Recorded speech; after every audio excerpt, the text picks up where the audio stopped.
चाल निकाल के नहीं चल सकता। जी ये नीतीश कुमार की सरकार है कि आपके गांव में कोई राइफल आपके शादी बारात में चलाएगा, उसका लाइसेंस रद्द है। जी ये है ध्यान। जी 51 करोड़ रुपया किसान भाइयों जी गया उनको। तो हम लोग तो निरंतर इस काम में लगे हैं। पहले क्यों नहीं किया? ये तो 2007 से संगठन बन रहा है। जी 11 लाख संगठन एक दिन में बनता है क्या? नहीं चुनाव के समय बनता है क्या? नहीं। 1.5 करोड़ लोग आप मेंबर बना के तो जरा देखिए बिहार सरकार। नमस्कार, आप लोग देख रहे हैं BPW न्यूज़ 24। अभी मैं बैठा हूं मधुबन विधानसभा क्षेत्र मोतिहारी जिला में, और हमारे साथ अभी विधायक जी हैं, राणा रणधीर सिंह जी हैं। उनसे कुछ जानने का प्रयास करेंगे, क्योंकि 10 साल से कंटिन्यू बनाए रखिए अपने क्षेत्र में, और उन विषय पे बात करेंगे कैसे कैसे सर का काम चल रहा है। फिर से अभी चुनाव होने वाले 11 नवंबर को अपने इधर। सर BPW न्यूज़ 24 साहब। संजय जी, आपको BPW न्यूज़ 24 चैनल के लिए बहुत धन्यवाद और बधाई है, और आपका बहुत स्वागत है कि आप हमारे मधुबन विधानसभा क्षेत्र में आए। सर अभी देख रहे हैं कि 10 साल से कंटिन्यू विधायक बने हुए हैं सर। सर आप बतलाइए कि अपने क्षेत्र में क्या क्या सर विशेष काम किए हैं जो यहाँ के लोग आपको चाह रहे हैं सर? 10 साल से हम बने हुए नहीं हैं, जनता की इच्छा है, जनता का आशीर्वाद है और जनता की कृपा से हैं। जी आगे आपके चैनल के माध्यम से मधुबन की महान जनता को, जी यहाँ के मतदाता मालिकों का मैं बहुत आभार प्रकट करता हूँ, उनको बहुत धन्यवाद देता हूँ कि उनकी बड़ी कृपा है मुझ पर, और आगे भी मुझे आशीर्वाद और स्नेह देने का काम करें। सर मधुबन विधानसभा क्षेत्र में क्या ऐसा काम किए हैं कि जो लोग आपसे सर प्रेरित होकर के सर तीसरा बार भी सर मौका देने का प्रयास कर रहे हैं सर? देखिए, मेरा पूरा जीवन जो है जी हम राजनीति में केवल राजनीति के लिए नहीं, जी केवल विधायक बनने के लिए राजनीति में नहीं, हम राजनीति में व्यक्ति निर्माण के लिए हैं, समाज निर्माण के लिए और राष्ट्र निर्माण के लिए, और सेवा और सुशासन, मधुबन की महान जनता की सेवा में और उनके डेवलपमेंट के लिए पूरा जीवन समर्पित है जी। और इस भाव के साथ मैं काम करता हूँ, और मुझे लगता है कि ये भाव जनता तक पहुँचता है जी। और इस नाते जनता अपना आशीर्वाद देती है। सर अभी देख रहे हैं कि लोग बतला रहे हैं कि बीजेपी का एक कहीं ना कहीं वोट बैंक खरीदने का लालच दे रहे हैं महिलाओं लोग को 10 साल। सर क्या लालच है कि अधिकतर विपक्षी पार्टी सर पूछ रहे हैं सर? देखिए, आप इंटरव्यू करने आए, मैंने आपको अच्छे से बैठाया, चाय पिलाया, चाय पिलाएंगे, नाश्ता कराएंगे, कोई लालच तो नहीं, तो व्यवहार है जी। आप युवा हैं, आप चैनल चलाते हैं, आप हमारे क्षेत्र में आए, आप हमारे कार्यालय में आए हैं, तो मुझे आपका स्वागत करना चाहिए कि नहीं करना चाहिए? और यही व्यवहार हम लोगों ने सीखा, हमारी संस्कृति है। तो इस नाते जो जनता हमें वोट देती है तो उसका जीवन कैसे सरल बने, उसके गांव में या जहाँ वो रहती है कैसे सड़कें अच्छी बने, अस्पताल बने, उनको हर तरह की सुविधा हो, और एक आधी आबादी महिलाओं को सशक्त करना चाहिए। नीतीश कुमार जी ने 23,000 करोड़ के बिहार को 3,17,000 करोड़ का बिहार बनाया, और कोई चुनाव के समय तो नहीं किया। ये जीविका दीदी जो है, लोग विपक्षी सर पार्टी बोल रहे हैं कि यही जब देना था 10,000 तो सर ये तो 2007 से संगठन बन रहा है। 11 लाख संगठन एक दिन में बनता है क्या? चुनाव के समय बनता है क्या? नहीं। 1.5 करोड़ लोग आप मेंबर बना के तो जरा देखिए। बिहार सरकार 18 वर्ष, 20 वर्ष एक दिन में सर होने वाला। तो ये तैयारी आज उसका प्रकटीकरण है जी। आज उसका जैसे 18 वर्ष की उम्र के बाद बच्चे का विवाह होता है जी। 17.5 साल में तो नहीं होगा जी, नहीं, पौने 18 साल में भी नहीं होगा, बिटिया का 18 साल के बाद, बच्चों का 21 के बाद करते हैं। तो ये जब समय आया, सर्वे हुआ और उसमें आया कि 2,97,00,000 परिवारों को जरूरत है, मदद होनी चाहिए, तो सरकार इसी के लिए रहती है। जनता अपना वोट देकर अपना प्रतिनिधि क्यों बनाती है कि आप हमें आत्मनिर्भर बनाइए, आप हमें शिक्षा दीजिए, आने वाली पीढ़ियों को सशक्त बनाइए, और ये जो इतनी बड़ी आबादी महिलाओं की, महिलाओं को आरक्षण देकर देखिए, नौकरी में, पुलिस में, हर जगह महिलाएं दिख रही, तो ये आधी आबादी सशक्त हो रही, और ऐसे परिवारों को चिन्हित किया गया जिनको और सशक्त करने की जरूरत है, उनको सहायता देकर। तो एक प्रकार की जनता के बीच जाकर जनता की इच्छा को जानना और उसको पूरा करना, ये सरकार का दायित्व होता है, और सरकार अपने दायित्व का निर्वहन कर रही है।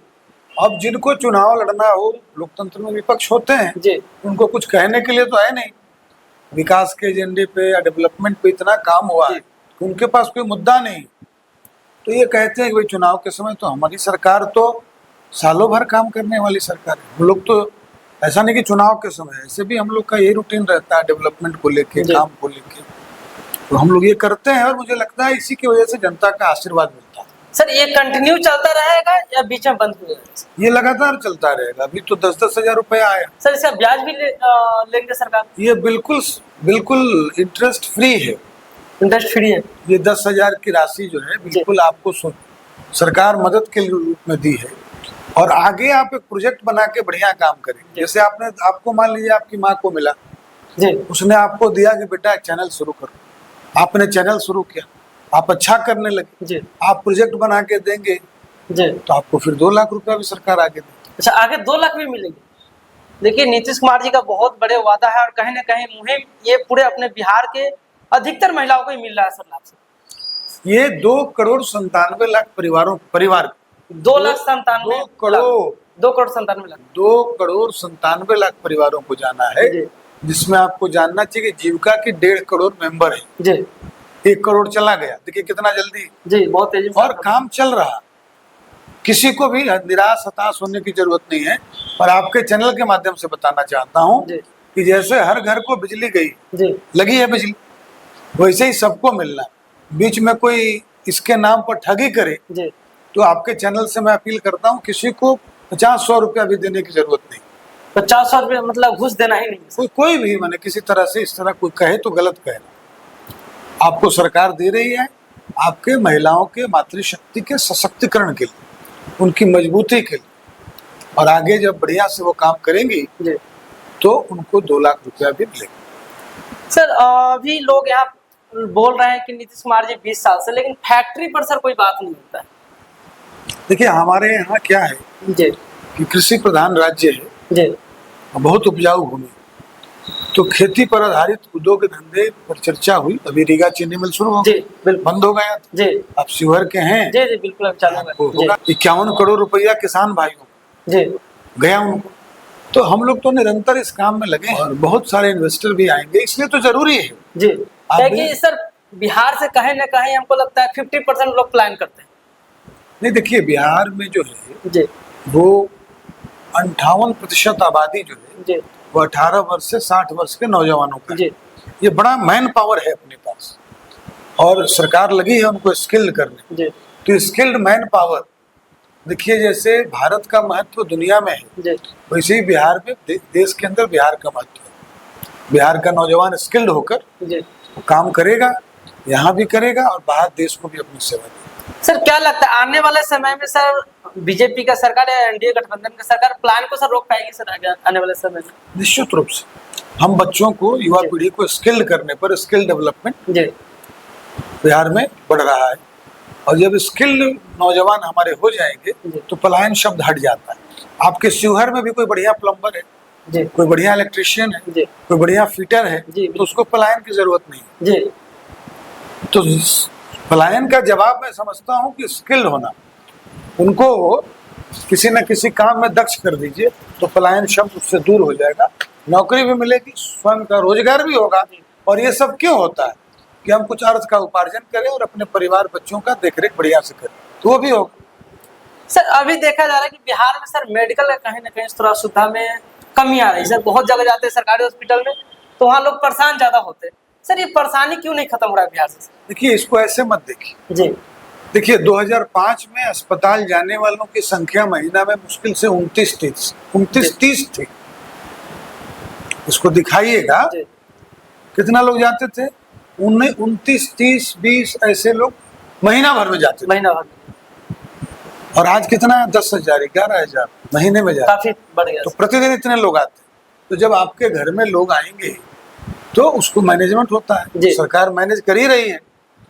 तो और फिर इतने बड़े पैमाने पर जो सरकार का मैनेजमेंट हो रहा है उसको और कैसे मजबूत करें इसके लिए सुझाव दीजिए। सरकार तो कर ही रही है और कहा तो कि नए बिहार के लिए 23,000 करोड़ का बिहार था, आज 3,17,000 करोड़ का बिहार जी। वो पटना में जाते हैं फ्लाईओवर दिखता है जी, बिल्कुल बिल्कुल। शिवहर की सड़कें कैसी हो गई, आपके गाजीपुर गांव की सड़क कैसी हो गई, पहले डेवलपमेंट तो इसी में हुआ जी। तो इस पर भी चर्चा करिए और कैसे और डेवलपमेंट हो, हम लोग उसके लिए तैयार बैठे। सर एक चीज और देखा जा रहा है, अपने यहाँ की शिक्षा बहुत बड़ा मुद्दा है बिहार के लिए, और कहीं ना कहीं शिक्षा के लिए अगर बढ़िया एजुकेशन चाहिए सर बिहार से बाहर प्लान करना पड़ता है। क्या लगता है सर आने वाले दिन में सर शिक्षा व्यवस्था बिहार में बढ़िया हो सकता है जो बाहर यहाँ के बच्चे प्लान नहीं कर सकते? शिक्षा सरकार की प्रायोरिटी में है जी। आपने स्कूलों के कार्यकलाप को, शिक्षकों के टाइमिंग को, स्कूलों के अनुशासन में जी गुणात्मक परिवर्तन देखा होगा, आप चैनल के मित्र हैं। जी ये गुणात्मक परिवर्तन आने वाले बेहतर समय की शुरुआत है, आगाज है, और आने वाले समय में बिहार में बढ़िया शिक्षा व्यवस्था होगी। सर एक चीज और देखा जा रहा है कि विपक्षी पार्टी लोग बतला रहे हैं कि नीतीश कुमार के सरकार में कहीं ना कहीं देख रहा है कि पुलिस प्रशासन सरकार को चला रहा है, करप्शन इतना तेजी से बढ़ रहा है। सर क्या लगता है ये करप्शन अगर एनडीए के सरकार में अगर बढ़ रहा है तो सर कहीं ना कहीं पहले की भी सरकार में बढ़ा होगा सर ये करप्शन? देखिए, कानून का राज जी लोगों ने देखा है, और कानून के राज का मतलब व्यवस्था का राज। सरकार ने जो व्यवस्था दी है जी उस व्यवस्था के तहत काम होगा। ये नीतीश कुमार की सरकार है जिसमें कोई राइफल का नहीं चल सकता जी। ये नीतीश कुमार की सरकार है कि आपके गांव में कोई राइफल आपके शादी बारात में चलाएगा, उसका लाइसेंस रद्द हो जाएगा। ये है व्यवस्था का राज। ठीक बात है, हमारी आबादी ज्यादा है तो चुनौतियां भी ज्यादा हो जी बिल्कुल, लेकिन अभी कोई भी ऑर्गेनाइज्ड क्राइम, कोई गैंग बता दीजिए बिहार में जो सक्रिय है? नहीं, अब पहले से बहुत सर। कोई ऑर्गेनाइज्ड क्राइम कर रहा, कोई दादा हो जिसकी तूती बोल रही हो, जो वसूली कर रहा हो, ऐसा बिहार में न हुआ, नीतीश कुमार के राज में न हो सकता।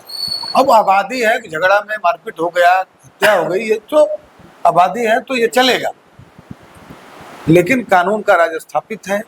आपने दूसरा प्रश्न कहा भ्रष्टाचार घूसखोरी पर, वो चुनौती के रूप में सरकार के सामने है और सरकार उससे भी निपटने के लिए कोई बक्सा नहीं जाएगा। कहीं ना कहीं सर सब पर देखिए, कानून का राज और सुशासन ये नीतीश कुमार जी की प्राथमिकता है। इससे कभी समझौता नीतीश कुमार जी ने नहीं किया है, एनडीए सरकार ने नहीं किया, आगे भी नहीं करेगा। अभी दिल्ली में नरेंद्र मोदी की सरकार जी, आप पत्रकार हैं, आपको अंदेशा है कि कोई घोटाला कर देंगे? नहीं। आपको लगता है? नहीं। ये बड़ी उपलब्धि है 11 वर्ष सर। कोई ऑर्गेनाइज्ड क्राइम नहीं है 20 वर्षों से, ये उपलब्धि है कानून व्यवस्था पर नीतीश कुमार जी। गाँव में सड़कें बन रही है, ठीक है, सड़क बनना टूटना तो प्रक्रिया है लेकिन सड़कें बन तो रही जी बिल्कुल, तो ये काम हुआ सर। आने समय में अगर 25 में सरकार बनती है एनडीए का फिक्स, तो क्या लगता है सर शराब चालू होगा या फिर से बंद ही रहेगा? देखिए, ये जो है आधी आबादी महिलाओं की इच्छा के अनुसार नीतीश कुमार जी ने बंद किया, बहुत साहसिक कदम। देखिए, सवाल इस पर नहीं होना चाहिए, सवाल होना चाहिए कि इसके जो लूप होल्स हैं वो कैसे रुकेंगे। हमारी चिंता क्या है, आप लोग क्या पूछते हैं? कोई शराब बंदी है, शराब मिल जाती, ये कैसे बंद हो, ये कैसे रुके, इसके लिए सुझाव दीजिए। शराब बंदी तो अच्छी चीज है तो सर कहीं ना कहीं शराब बंदी से तो ये देखा जा रहा है ना कि बेचने वाले और पुलिस प्रशासन कमा के निहाल हो रहे हैं। गरीब से गरीब आदमी जेल में जा रहा है, 10 रुपया का पाउच पी रहा है, उसको जेल में उठा कर डाल देते हैं। आप घूमते हैं, आपको वस्तु स्थिति की जानकारी जी, आपके गांव में शादी में कोई खुलेआम दारू पी के डांस नहीं कर सकते, नहीं, जैसे राइफल नहीं लहरा सकता है वैसे ही दारू पी के खुलेआम टेबल पर दारू भी नहीं पी सकता। और आप समझ लीजिए, आपके घर में महिलाएं हैं, माताएं हैं, जरा उनसे पूछिए कि माता जी शराबबंदी शुरू कर दिया जाए क्या, खत्म कर दिया जाए क्या? अपनी बहनों से जो कॉलेज जाती है उनसे जरा पूछ के आइए, आप तो पत्रकार हैं। हमारी नई बेटियों से जो कॉलेज जाती, हमारी माताओं बहनों से जरा आप पूछ के आइए और इस बात को बताइए कि आधी आबादी क्या कहती। हमारा दायित्व तो आधी आबादी बढ़िया से रहे, अच्छे से रहे और उसकी इच्छा का सम्मान करना है कि नहीं? जी बिल्कुल, हम सरकार के नाते और सर्वसम्मति से लागू हुआ था। तो क्या लगता है सर ये पूर्ण बंदी होगा या ऐसा ही चलते रहेगा सर आने वाले समय में? शराब बंदी है जी, आधी आबादी की इच्छा से है, आधी आबादी के सुझाव पर ही आगे कोई काम, ठीक है? नहीं तो सर अभी भी देख रहे हैं ना कि नेपाल से, यूपी से, झारखंड से दारू कहीं ना कहीं सप्लाई होते जा रहा है। हर दिन कहीं ना कहीं पूरे थाने में दारू पकड़ाता ही रहता है सर। देखिए ये आप न्यूज में हमेशा ही आते रहता है। अब ये तो कानून बना है, जो गलत करेंगे पकड़े जाएंगे, जो गलत करेंगे पकड़े जाएंगे, जो इसका संरक्षण देंगे वो भी पकड़े जाएंगे, तो उसमें तो स्पष्ट प्रावधान। चलिए ठीक है सर, बहुत अच्छा लगा सर। एक लास्ट क्वेश्चन है, मधुबन विधानसभा वासियों को क्या मैसेज दीजिएगा सर? नहीं, मैंने कहा उनको धन्यवाद, अपने मतदाता मालिकों को, क्षेत्रवासियों को बहुत धन्यवाद देना चाहता हूँ, उनको बधाई देना चाहता हूँ कि भाई उनको उनका विश्वास है, भरोसा है, जी यही स्नेह अपनापन बनाए रखिएगा। मेरा पूरा जीवन मधुबन के क्षेत्र के विकास के लिए, उनकी सेवा के लिए समर्पित है। मैं आगे भी आपके आशीर्वाद से काम करता रहूंगा। मुझे अब मेरे यहाँ एक ही डिग्री कॉलेज, लेकिन 3 प्रखंड, तो मुझे आने वाले समय में दोनों प्रखंडों में डिग्री कॉलेज बनाने, सभी पंचायतों में कन्या विवाह भवन बनाने, सभी पंचायतों में, सभी पंचायतों खेल के स्टेडियम बनाने, और भी जो सुझाव आएगा वो सब काम हम लोग करना चाहते हैं। इसलिए मैं एक बार सबको बधाई, धन्यवाद देता हूँ, प्रणाम करता हूँ, और आने वाले चुनाव के लिए आप सबसे वोट और समर्थन मांगता हूँ। चलिए धन्यवाद। आप लोग देखते रहिए BPW 24। आपको भी बहुत धन्यवाद।